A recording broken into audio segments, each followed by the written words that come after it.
Hello everybody, welcome back to my channel. I am Anexis. I'm a blind author, content creator, and hopeful freelancer. I'm going to say hopeful because I haven't actually got any clients from beta reading. Anyway, today we are here to discuss Big Easy Secrets, the third book, I think, or at least it's the third book I have reviewed of the Bad Billionaires series.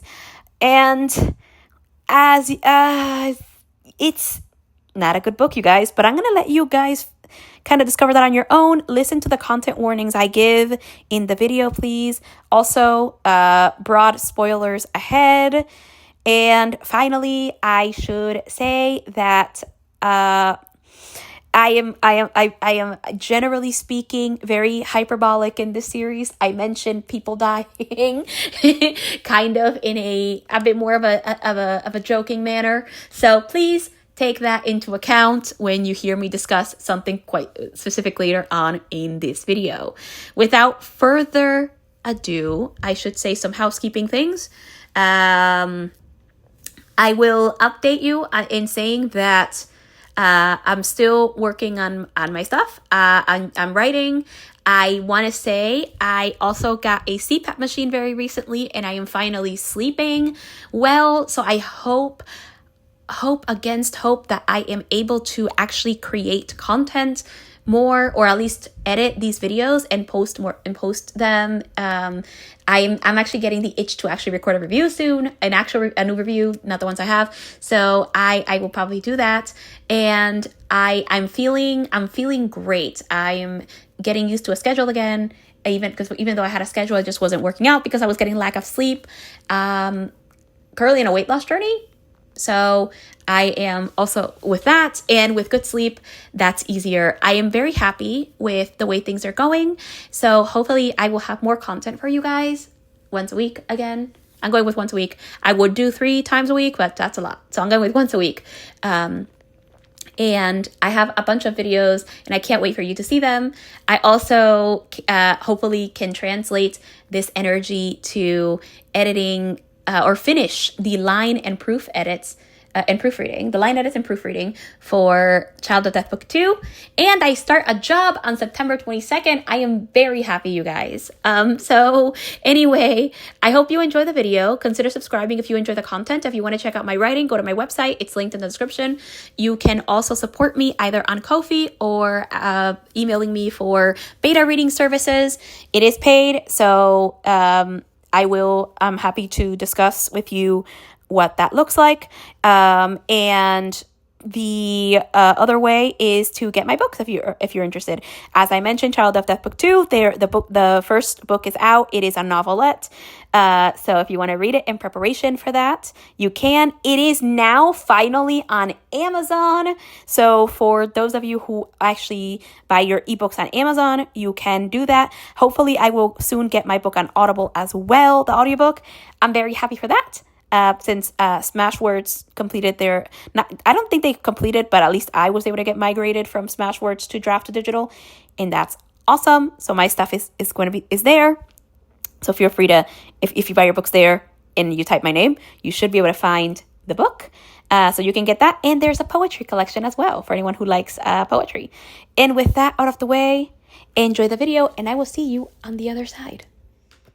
So, Big Easy Secrets. I am back to this series, which is the Bad Billionaire series. If you haven't watched any of the previous reviews, don't worry. I'll link them below for you. If you want to watch them, you don't necessarily have to watch them in order. Just to get an idea of what this is, you can just watch this one if you want.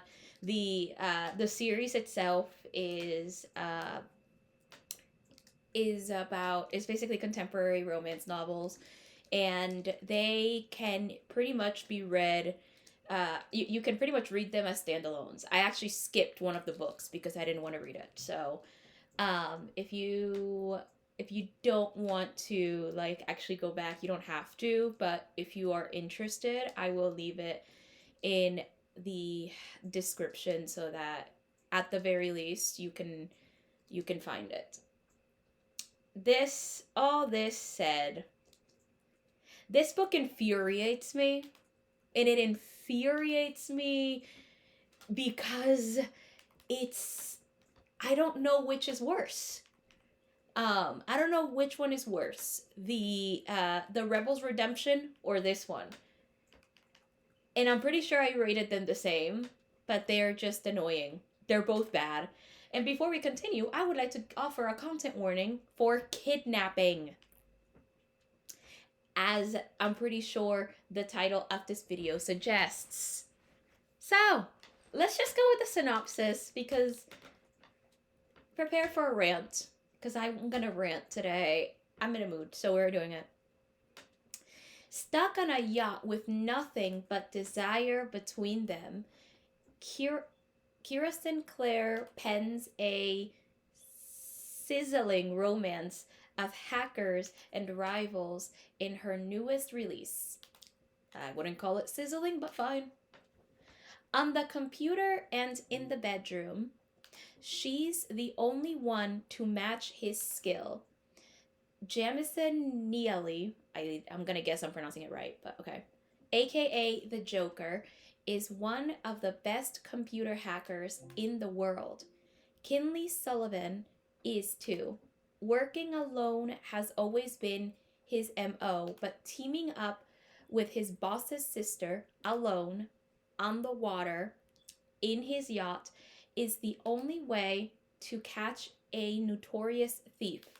Kinley's got a reckless streak and a guilty past, and the passion she evokes is more dangerous than any criminal. The Joker's heart has always been a fortress. Will loving Kinley redeem them both, or will the joke be on him?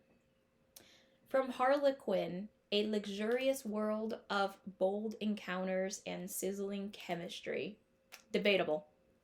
You'll be swept away by this bold, sizzling romance, part of the bad billionaires.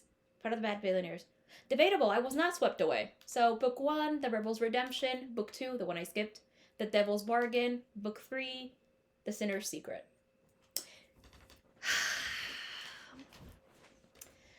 Okay. Other thing, I guess, to give you, this does contain explicit sex. This is an adult romance. So if I do have, I don't think I have, any teens watching, but this isn't for you. This is definitely a very much an adult romance. So take it for what you will. Anyway, the prose is good. It's easy. It's accessible and pretty easy to read, so that won't be an issue for anyone. You can, I think, if you enjoy it, I think if you enjoy this romance and actually read the like, if you enjoy reading this author and you enjoy reading this romance, and or romances like this one, I think you'll fly through it. I mainly can fly through this because the prose is just easy to read, and it's easily consumed. This is something I probably should have talked about in the beginning of the video, but I'm gonna talk about at the end. They're just easy. It's easy to consume, so it's easy for me to just fly through these books, and to a degree, I don't actually fly through them because I also get really easily infuriated with books like this. But they're so easy to read and they're so fun to review, so that's why I'm here. So the prose is fine. The story, as the others have been in this series, is told in third person past, in duo point of view with Kinley and Jamison. So I will caveat this point of view again with my usual warning about this, or my general issues that I have with it, and it is that third person past, for me as a reader, tends to feel distant, so it doesn't bring the urgency that other point of views like third person present or first person, generally both present and past in my experience, can bring. So because it doesn't bring the urgency, it's not as it's not as it's not so I don't know, it's not as a you don't feel the urgency as much, at least in my opinion. Like, you don't get the urgency that you might get from a first person or or a uh or a third person present. So that's just my thought. That's my caveat. I don't usually I write in third person past when it's flashbacks, because a lot of the stories I write are in third person present. But when I want to flash back to something, of course I switch to third person past, because it just makes sense. So I use it that way. But in present specifically, I don't like writing in the past tense when I'm talking about present events, basically. So I don't usually do that. That's kind of where I am at with that point of view when it comes to writing. So that's that. It's pretty, I guess, balanced in the way it's shown. So let's talk about the romance. Let's just talk about the romance. This is where my fury comes. Um, Listen, this romance is advertised as a passionate forced proximity romance. So when you look for this book on Goodreads, if you type in Big Easy Secrets, it will say Big Easy Secrets, a passionate forced proximity romance by Kira Sinclair.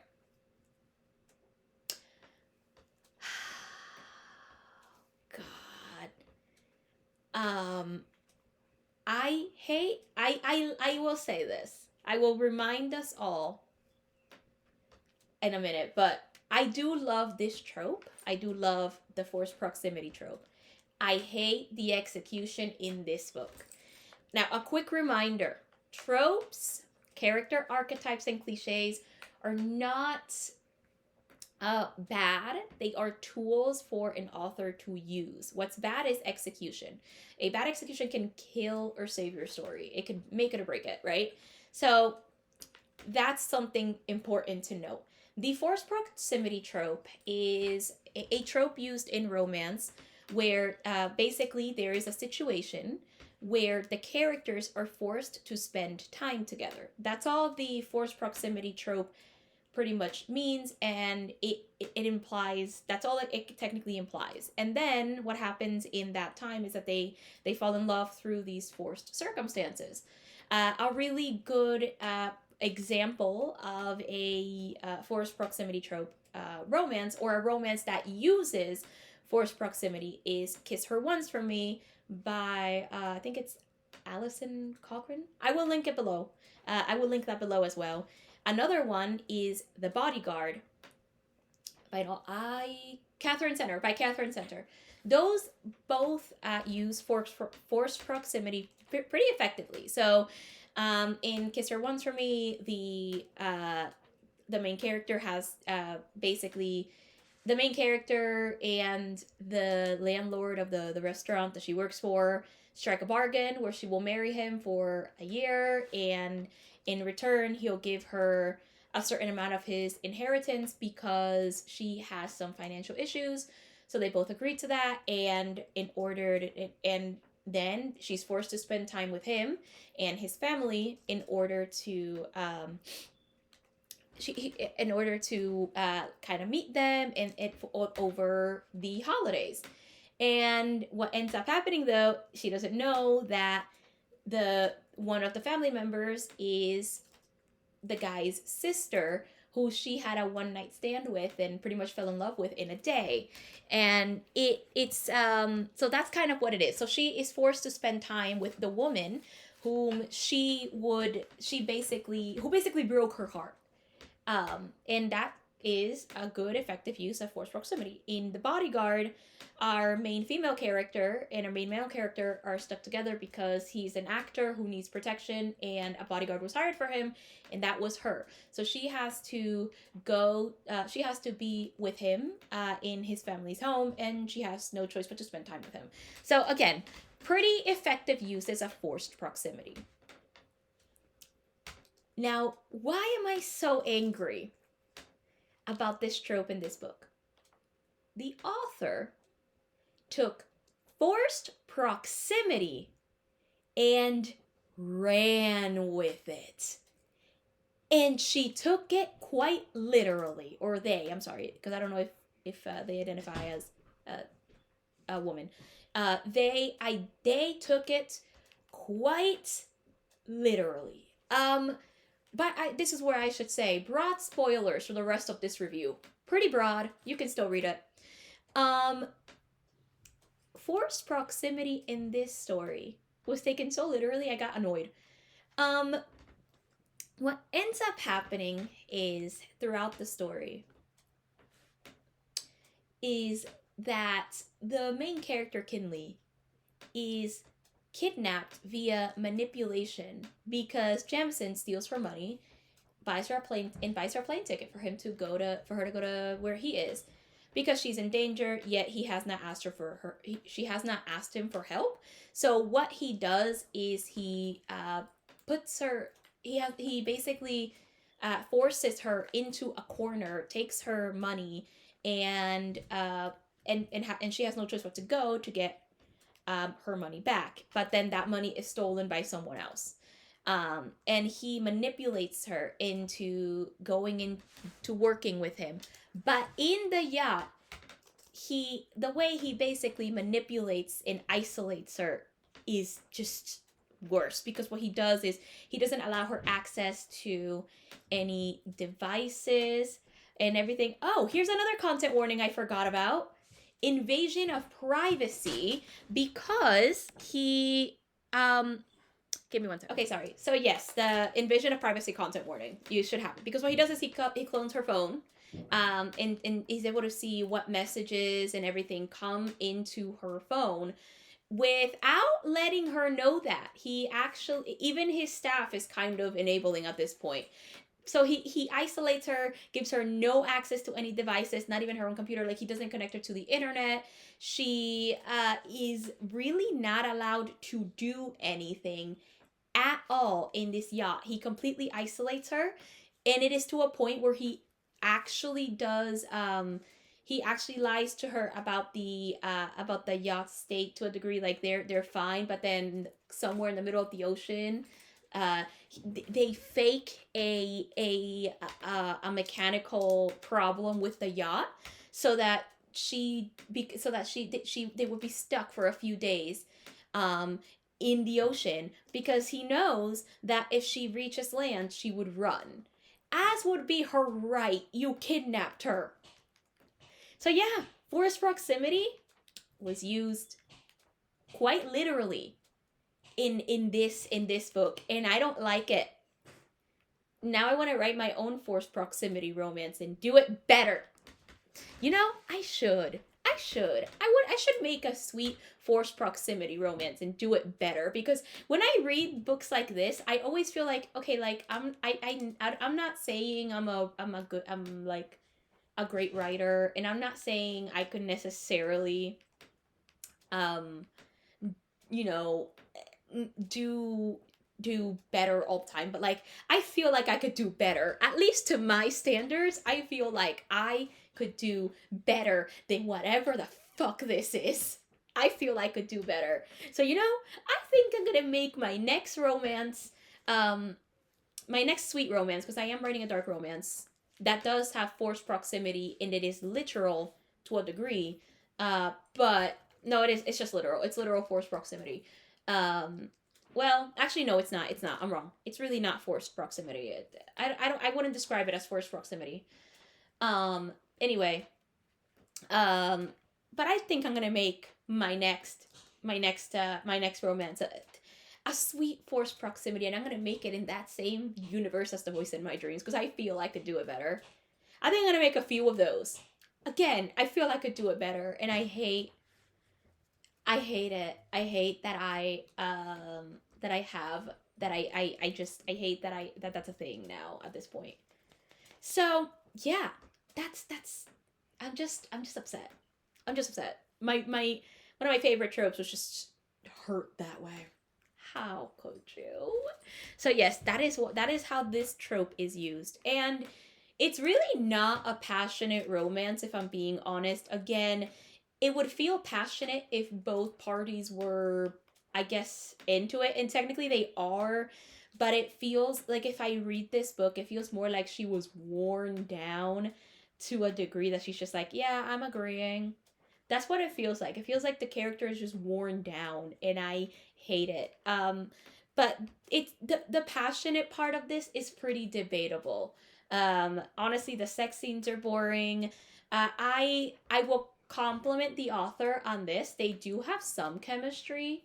Not enough to make me swoon like others I've read, like Fall of Ruin and Wrath and When She's Shy. But they do have some chemistry, and I think to a degree they even have similar backstories. So that's kind of interesting. I'll compliment the author on that. Um, that is like my main thing. So yeah, no, the passionate part of this is debatable. Most of it just kind of like, it kind of began, and then it like, yeah, she apparently likes him, and I'm like, do you though? Like, it's kind of hard to believe. Do you?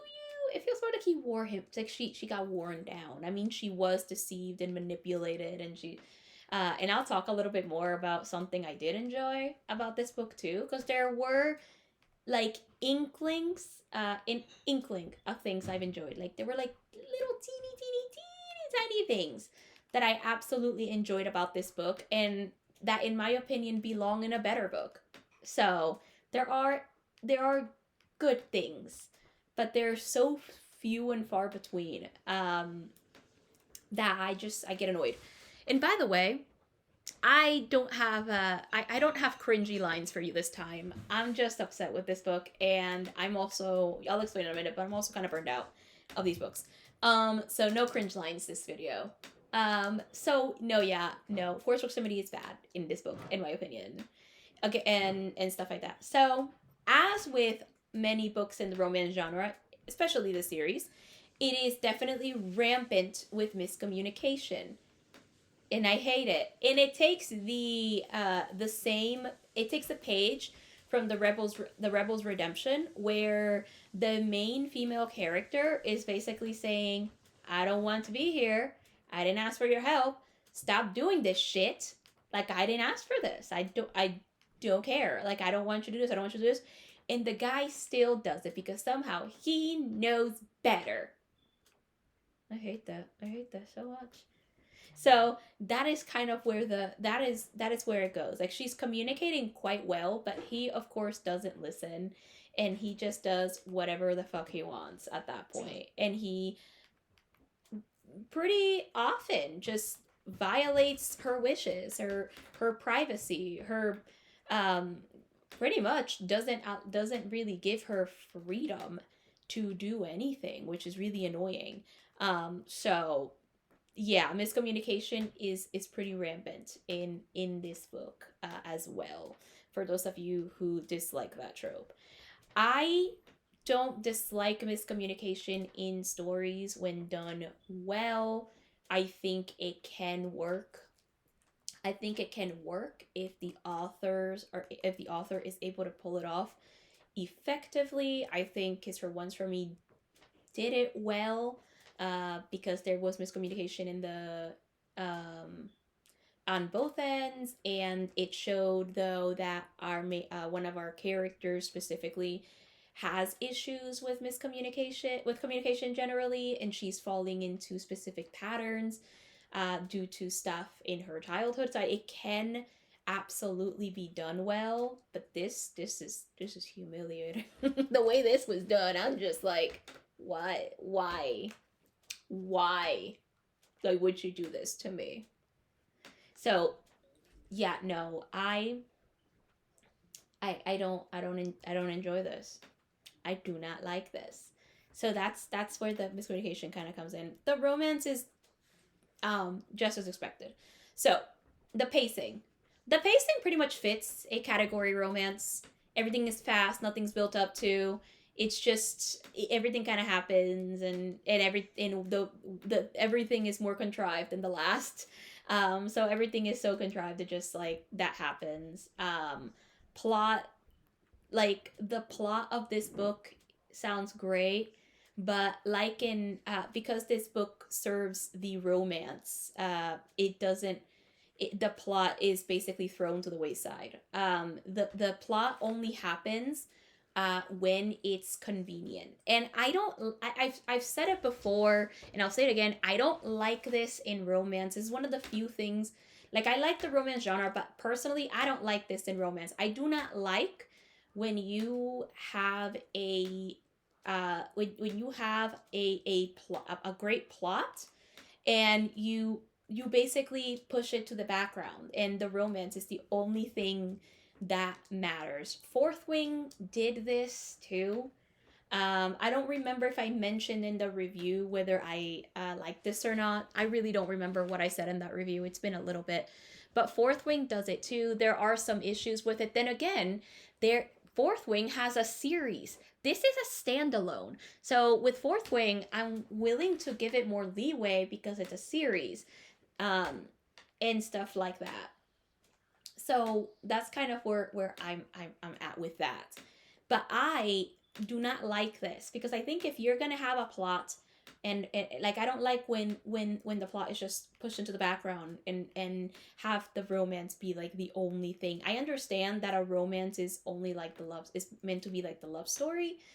The problem is that you also have this plot, and everything happens too conveniently. It just wraps up extremely conveniently, and it gets a bit annoying with that. I think that if you're writing something, I think as an author you have a responsibility uh, to develop that plot to the best of your ability, and that did not happen in this romance, and that rarely happens in contemporary romances. Like there are so few contemporary romances I like that do that for me. So there are supposed to be in this book themes of family. It's a theme of family and stuff like that. But again, because this book only serves the romance, it doesn't have room to breathe because the author doesn't allow it to. All that happens here is the love story. So by the end, when it happens, it's hollow. Um, um, yeah, it is hollow as hell. It's just very hollow. Let's talk about the characters. Oh god. Okay, so I have one compliment, but before, if I haven't said it again, this is not a forced. If I have, because I didn't say this in or earlier, but I'm gonna say it again. This is not a forced proximity romance. This is a kidnapping romance. That's really what it is. And here's the thing: I would have given this romance more leeway if it was a dark romance, because this is something I would expect from a dark romance, but it is supposed to be sweet, and it's supposed to have like healthy things in it. It's supposed to be a sweet and healthy romance. That's not what this is. So if I haven't said it, I know I haven't said it in the video. I just want to reiterate that. So let's talk about the characters, because the characters are, as expected, shallow, just like the plot and everything else in this story. They are shallow. They are just given enough. They're given enough to make them characters, but not enough to but not make them feel real. So that is kind of what they are. Now, I did here's where my next compliment goes for the author. I did like Kinley to a degree. I think she had a lot of potential, and she was just wasted, but I think she had a lot of potential. Um, I found her backstory kind of interesting and stuff like that. And the one thing that I particularly liked and appreciate and stuff like that is that the author wrote a woman willing to use sex as a weapon to get what she wanted. She understood her assets, and she understood that he wanted her. She was not blind to it. Like she understood that he wanted her sexually, and she's like, maybe I can use this to my advantage. And she did do that. He was all butthurt about it, but you know what? Most of this time, I will tell you right now, most of this story, I was rooting for Kinley. I was. And I was specifically rooting for her to take him to the ocean, hold him down until he died, and then steal the yacht and sell it because it was $27 million. After all, he did steal her money. So, like, yeah, I was kind of rooting for her a little bit more.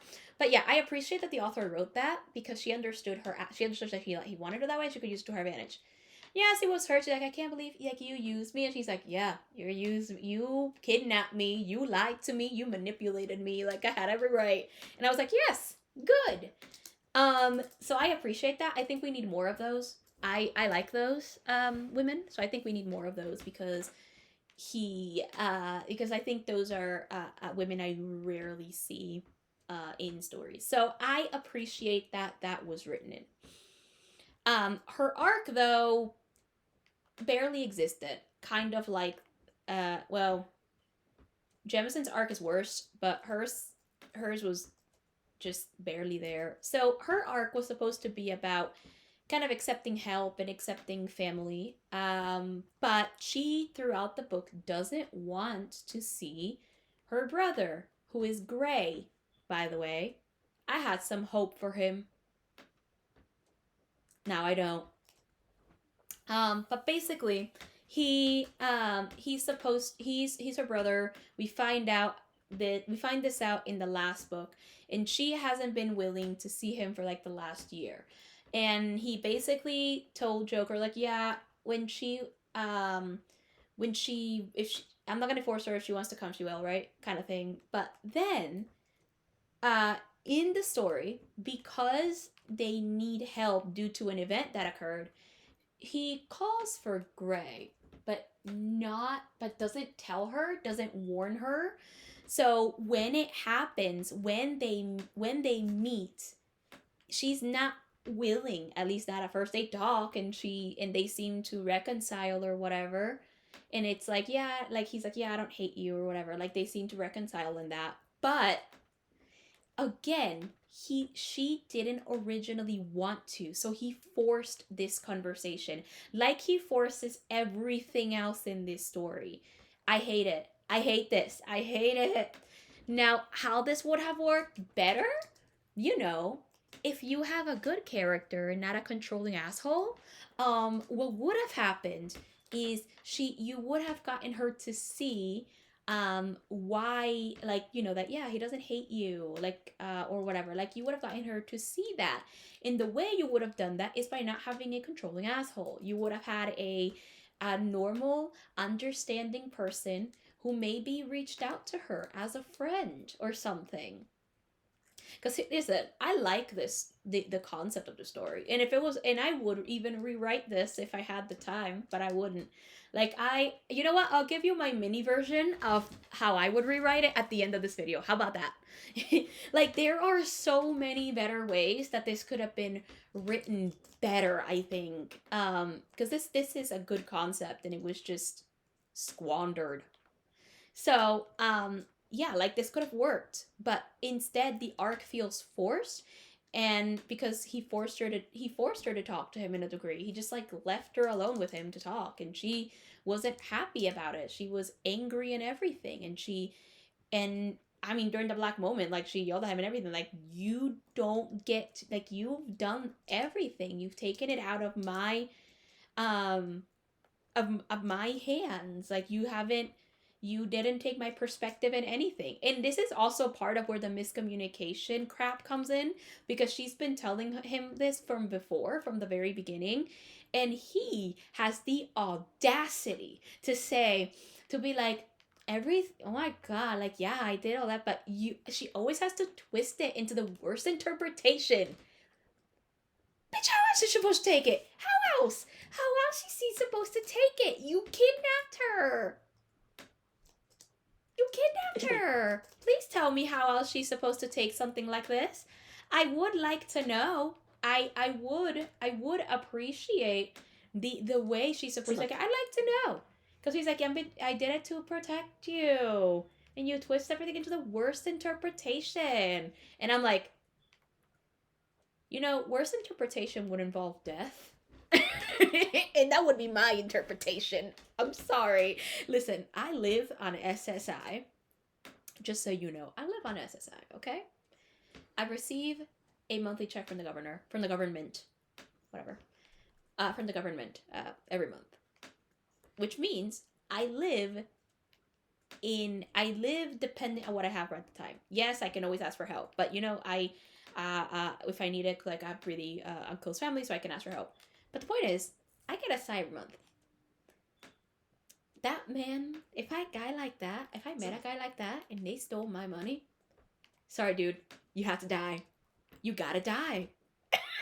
You can't take anyone's money like that. Like, you took away all resources. You took away my resources, you gotta die.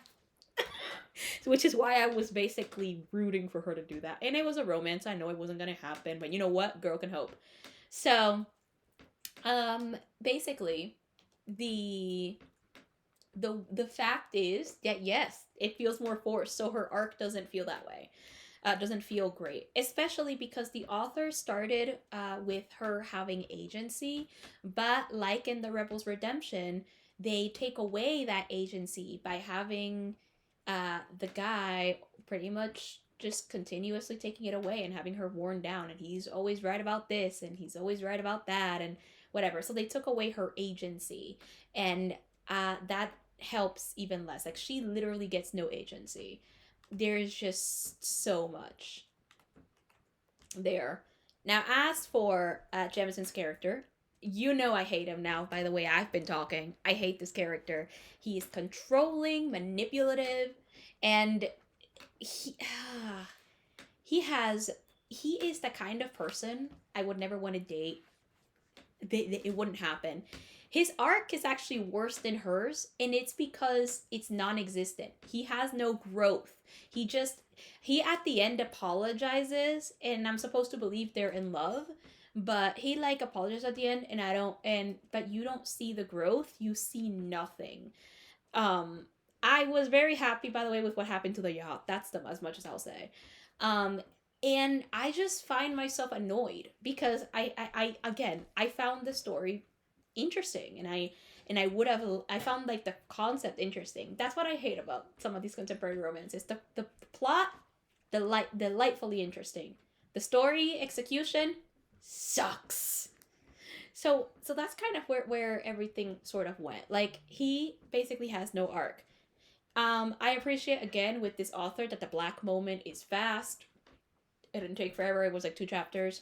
Great, because I wanted to end this quickly. So I'm happy that this just happened really fast. Hold on. But yeah, at least the black moment was fast. I just wanted it to end. I wanted it to end. When I was like reaching the end, I was like, yay, I'm reaching the end. I think there was a night that I literally forced myself to read the last couple chapters so that I could end this faster. And you know what? My misery ended at a good time. Overall, this is a terrible book. I hate it. I think we deserve better romances. Listen, I want to say I gave this 1 star. And I want to say the one thing I wrote in my blog post for this, which is, I'll link it below if it's out, by the way. But basically what I said is I know that the bar in romance genres, in the romance genre for men is basically in hell. But from my understanding, like, what we write is our fantasy of our love interest, right? Don't we deserve better? Like, don't we want to write better fantasies? I think I would. And this is just my thought process. So I want to talk to you about really quickly why I don't have any cringe lines, why I'm just kind of annoyed reviewing this book and everything like that. Now, listen. Category romances like this are shallow. They are shallow in every part of the story. In the character development, in the plot development, in everything. They're just shallow. They have nothing. And you know what? Sometimes a really shallow story isn't always bad. There's nothing wrong with reading a really stupid story in a really shallow book. I read them here and there, and I've enjoyed them. Well, enjoying them is different because I could rate them low, but I've still enjoyed them. And I have some shallow books. I even have, like, Moressi's books, in my opinion. Jenna Moressi's books are shallow in several areas, especially in the character development. But I do own the books in on Audible because those are the books I can put in the background and I don't have to pay attention to a lot of it, right? So I can appreciate shallow and really stupid stories. I don't have a problem with stories being shallow, generally.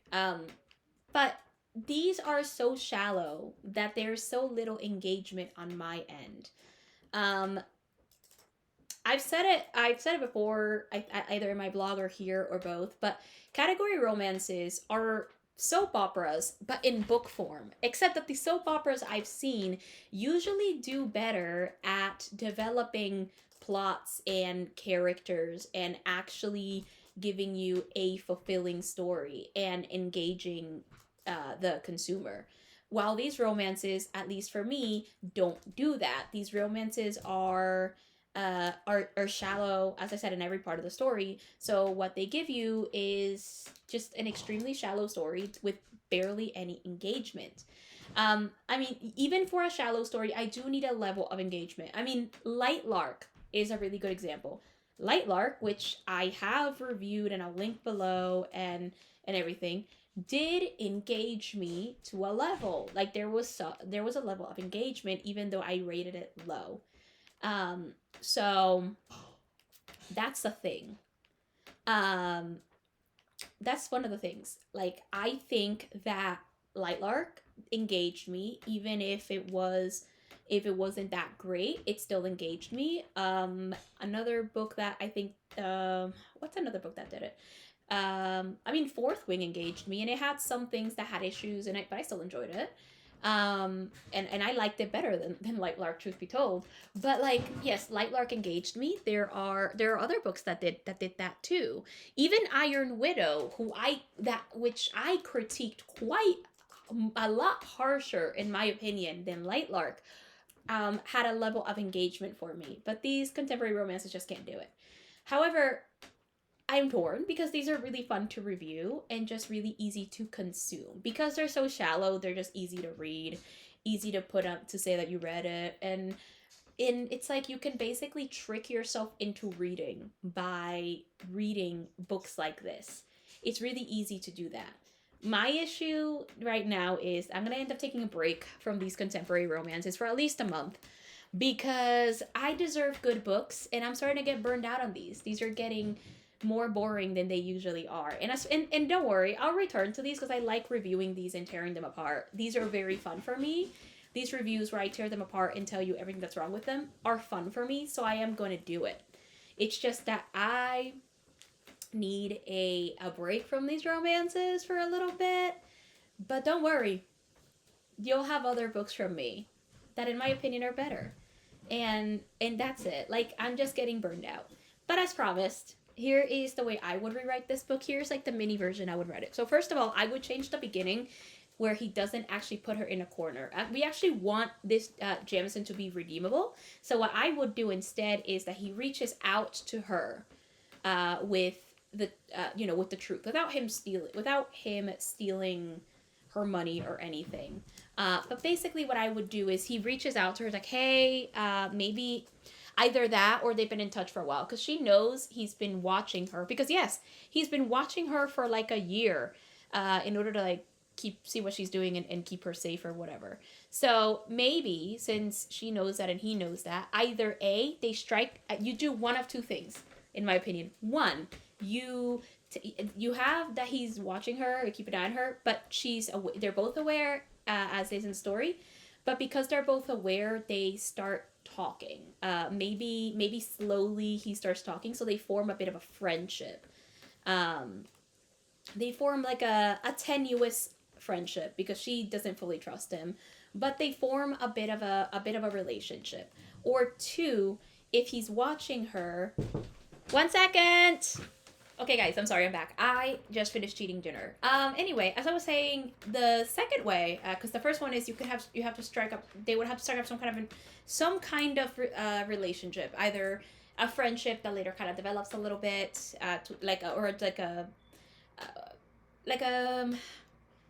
a relationship that then later develops into a friendship, or an act, or just a tenuous relationship in general, where it's more like of understanding, like they and stuff like that. And then maybe you can have them talk through a little. Maybe they're not talking about their personal life in there because we don't want to force this arc. The second way is that she knows, like, he has been keeping an eye on her, and somehow he gets the information that, she's being like, we get the information that she's being threatened again somehow, because he has other networks which he can use instead of watching her like a lot. And then the other, like, those are the two ways. But instead of again, as I said, we want to make this oh we want to make this character redeemable. So instead of forcing her into a corner, have him reach out to her, explain how he got that information, and said he wants to help her. Of course, she's probably going to be like, no, I don't want to do that. But maybe he'll have something more tempting that would potentially, instead of putting her into a corner because she would run, like, maybe he can give her something. Maybe the money does get stolen, but not by him. Maybe her money gets stolen directly from her account, but not from him again, but from the other person who stole her money. And then he promises to help her get it back, and work together. And then that's kind of how they end up, and she ends up back in his house. But then the house becomes compromised. So he explains, hey, listen, I have this yacht, or I have this thing. It's a bit safer, and we can go there. And then that means she would agree. There's no manipulation, as you can see so far. Then in the yacht, in order to get it, we can have it that it actually does get stuck in the ocean, but make it a real thing. It is a $27 million yacht, from what I understand in the story, and it's supposed to be really well maintained, but maybe something happens to that. You can either have it actually get messed up in the middle of the ocean, so they actually are stuck together while it's being fixed, or you can have them just plan this trip, and they're just sailing for a while with no specific end, and everything, so that they can actually are forced to spend time together. And as they're doing that, and this where the forced proximity thing comes in, they actually would be working together. Now, as he says in the book, there are some things that he doesn't want her to know about his work. So that would mean he would need to figure something else out so that she can't see the things about his work. But through them working together is where they're forced to spend time together, because he would also have to he would actually have to earn her trust.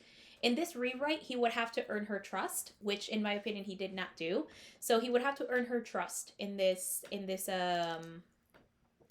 thing, and he would have to explain kind of like, and he would have to he would have to earn her trust, and maybe help her by giving her actual information about Gray and about his family and about himself and stuff like that. And maybe through him, as they fall in love, because it should be maybe they are attracted, it's obvious, right? But they'll do stuff kind of like no strings attached, and eventually it'll just develop into romance. But as they work together, it's kind of like when they kind of start talking, and he earns her trust, and then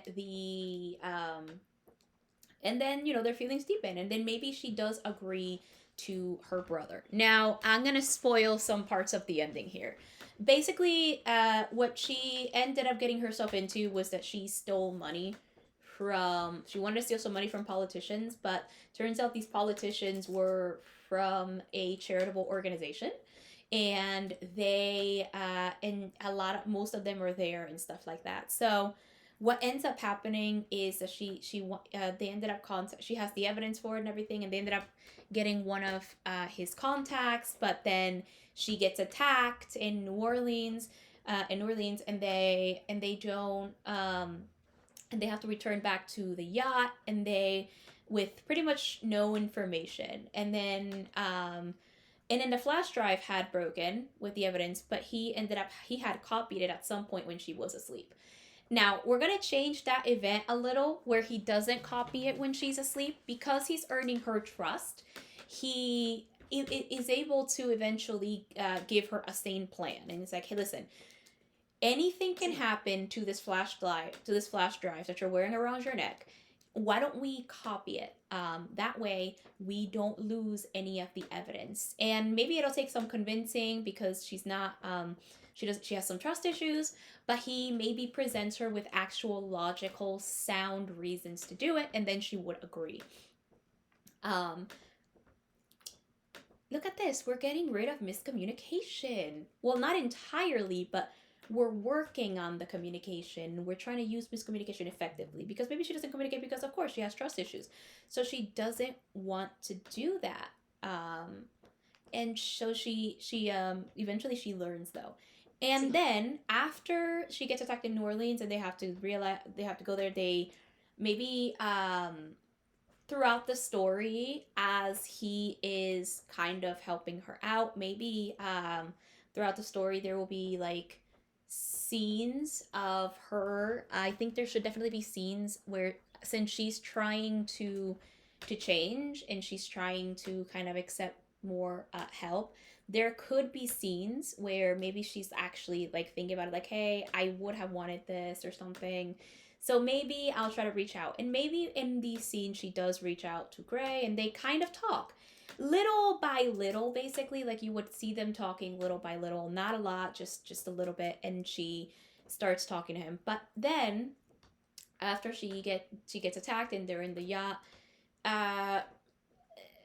Jemison basically tells her, listen, we need more resources for this. And we need it so that we need it because we need to do this stuff. We need to call your brother. And maybe she agrees a little bit tentatively, like she's like, I don't know, but fine, I do want this back and I do want to get my life back. So she agrees. And stuff like that. She agrees, so he eventually comes. They actually talk in person this time because they've basically been in my rewrite. They've just been talking kind of like online.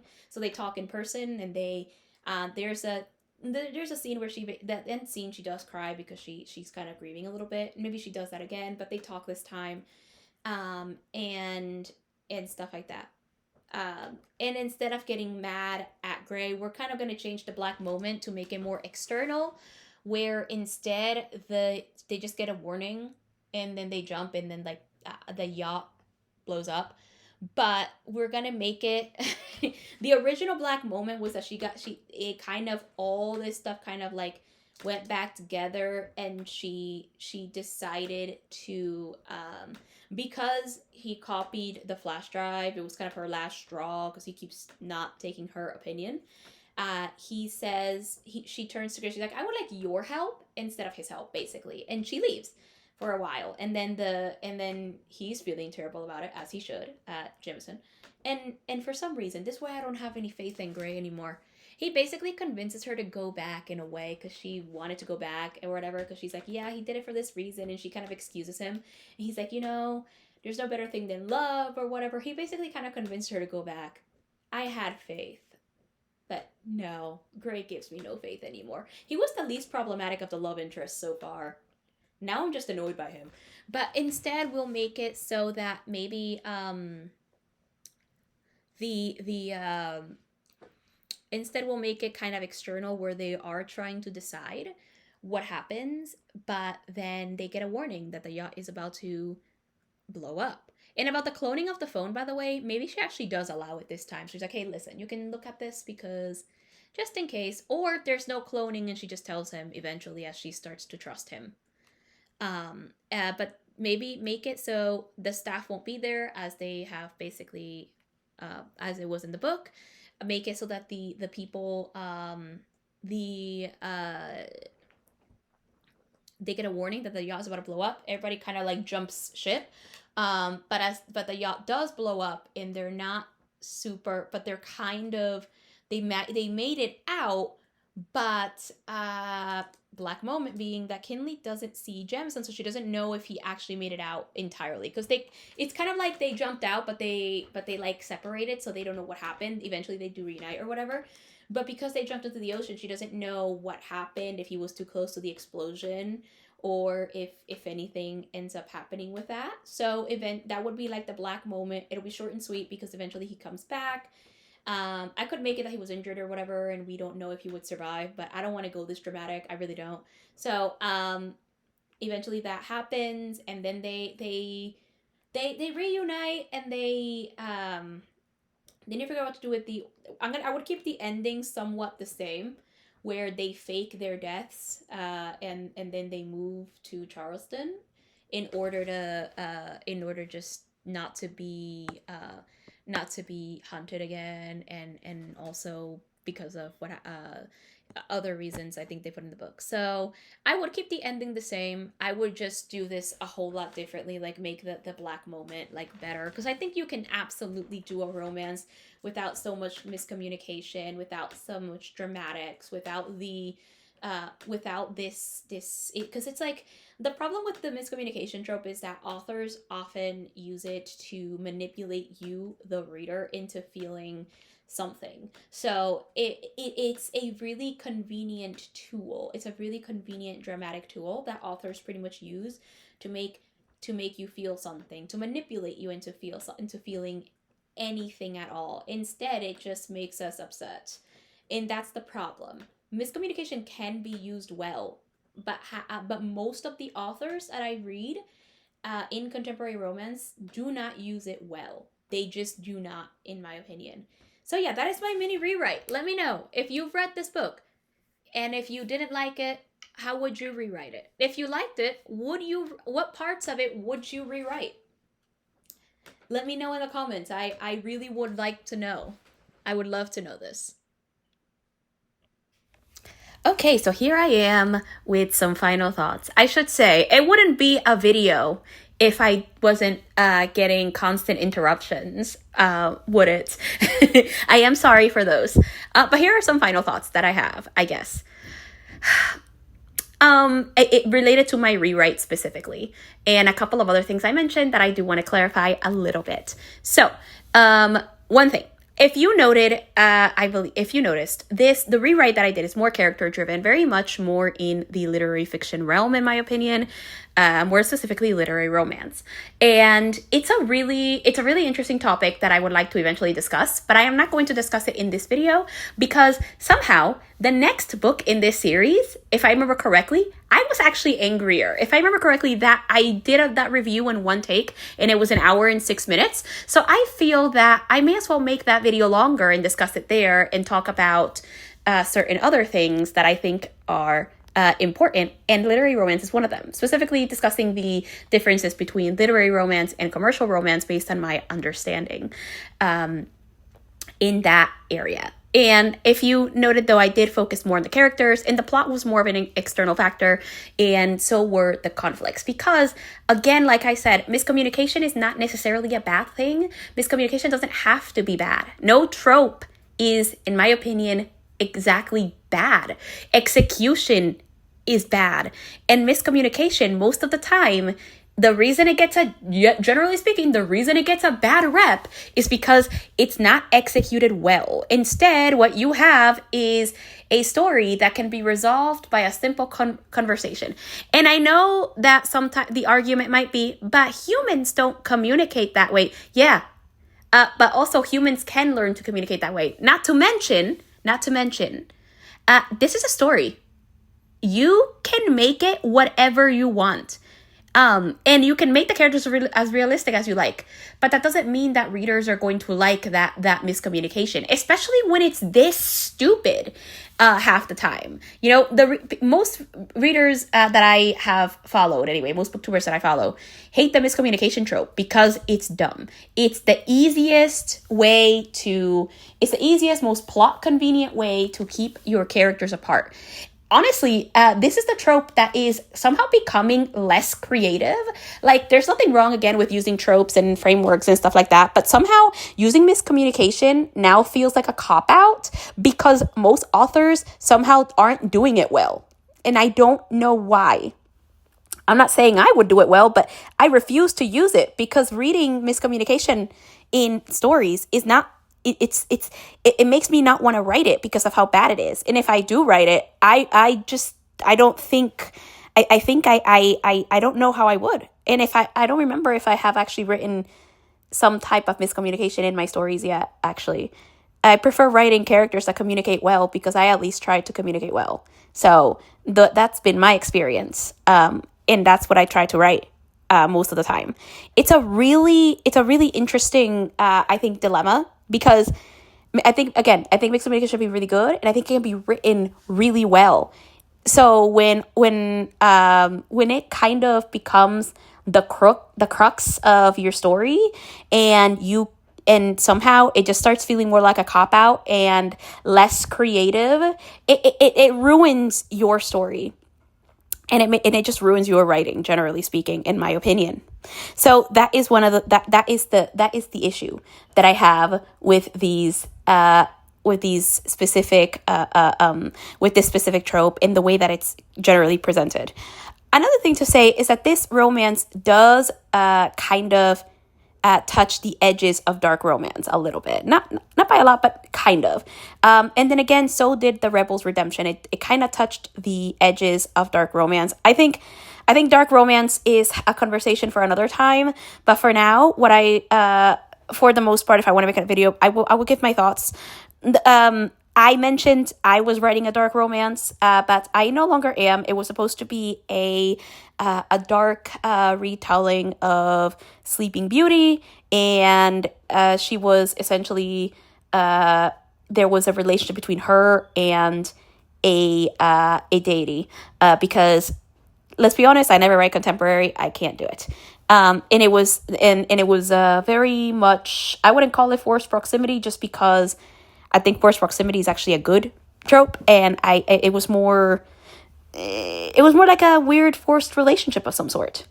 And there is a thing, and one of the things I kind of started to consider after watching other content creators and after kind of mulling it over, that have dark romance in some ways, and also dependent on the story, not all the stories, but depending on the stories, it's very irresponsible. It can be very irresponsible as a genre.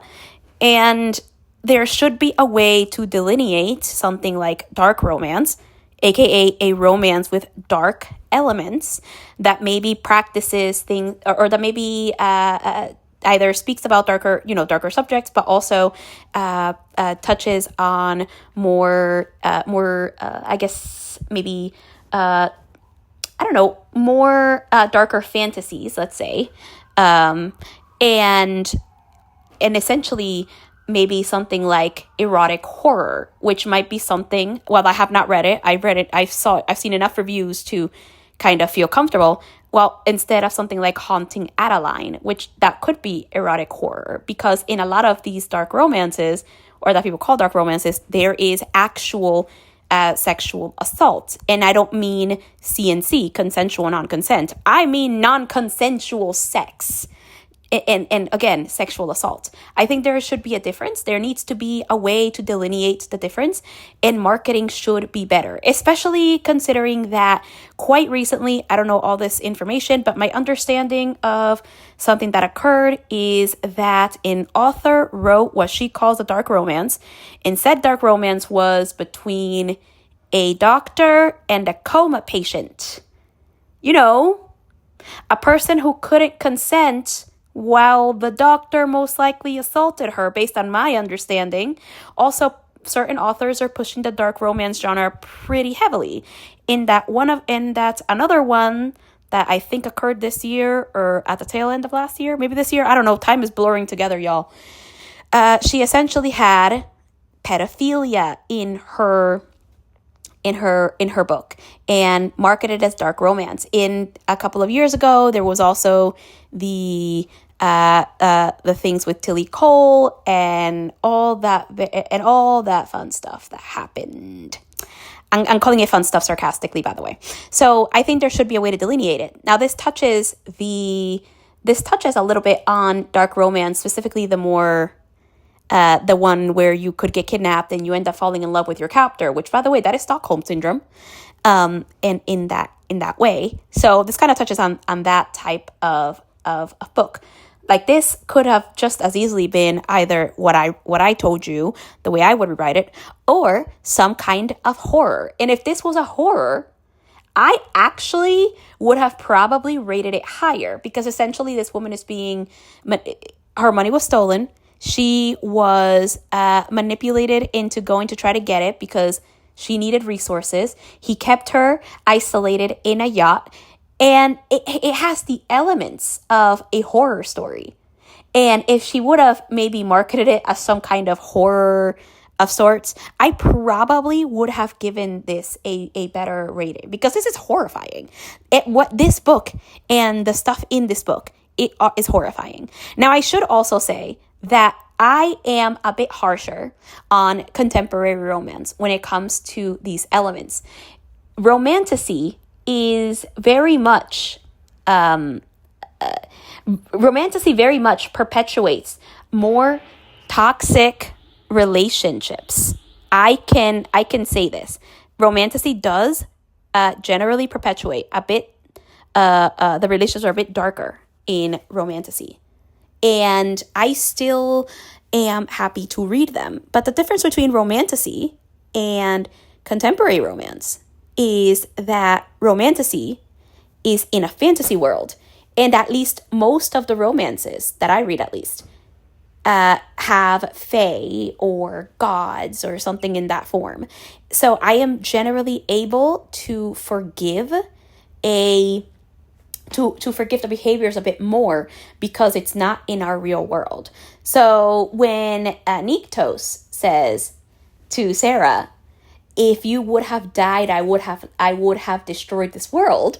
My thought is, oh, that's so cute, because it's a god of death telling his lover, this world is nothing without you. And I feel like gods who have lived for a long time might actually be this way, or could be this way, and it could be like they might be that kind of stuff. So I am someone who it's easier to excuse the behavior in romantasy because it is fantasy.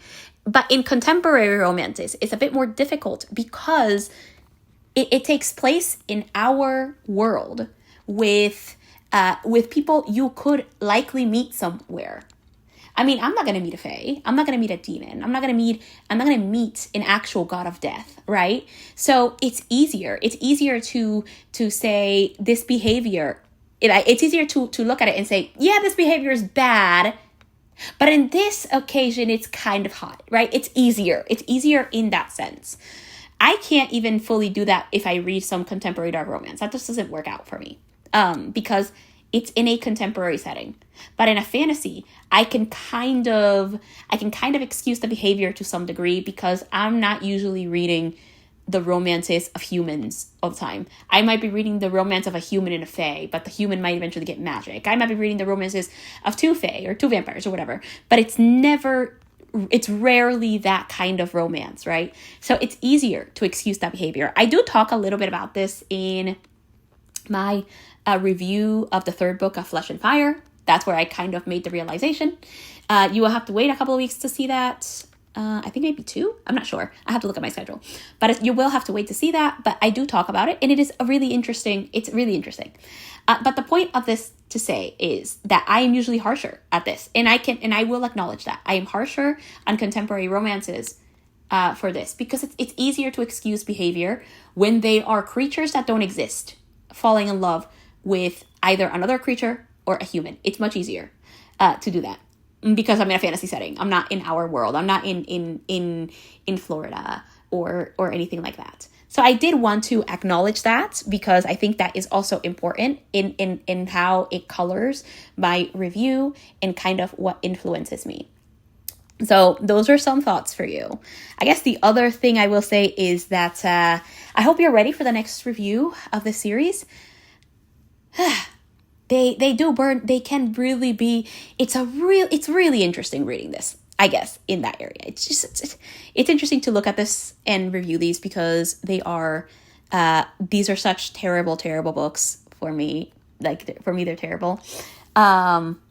And yeah, also the review I mentioned on Fourth Wing, unfortunately I did lose that review, so you will not see it anytime soon. I'm debating whether, I think I will start eventually I will redo that review and also Iron Flame and Onyx Storm, though I am debating whether to just wait because we're 3 books in, but the Empyrean is supposed to be 5 books, so I am debating waiting and just waiting for the series to finish and then just review it all. So that is one of those things that I am debating. If you have any opinions, let me know in the comments. But yeah, those are my thoughts. Let me know what you think. I think it's an interesting conversation, especially the whole dark romance thing. Again, I should say I am not coming for the dark romance genre. You can read whatever you like, just, as long as it's not harmful as long as you're not harming other people, because that is another thing. Certain dark romance readers really give a bad name to dark romance with some of the things that they either post online, sexualizing people, or in a recent event, how related to I think it was to dark romance specifically, how this people were touched inappropriately by women who read dark romance. From my understanding, don't do that. That's inappropriate. Again, as long as you're not harming anybody, just read whatever you want. But I do think it's a really interesting conversation related to dark romance. So let me know what you think. And I guess if you are interested, especially in the next review, consider subscribing and turning on notifications so you're aware. If you want to check out my writing, and you can go to my website, linked in the description. You will find some poetry, stories, old book reviews. You'll find a couple things in there. If you would like to support me, you can donate through Ko-fi. You can also, if you need a beta reader, feel free to email me, and I'm happy to help you. I am doing this service for pay, however, so let me know, and I will let you know the price. Also, if you are also interested in supporting me in a different way that does not involve something like this, feel free to purchase my books. I am currently still working on book 2 in Child of Death, but I should hopefully have it soon. Most of it is done. It's just more line edits and proofreading that I'm doing. So that's there. And I have a poetry collection for anyone who likes poems. So with that out of the way, I will see you soon. And until next time, consume stories. Bye.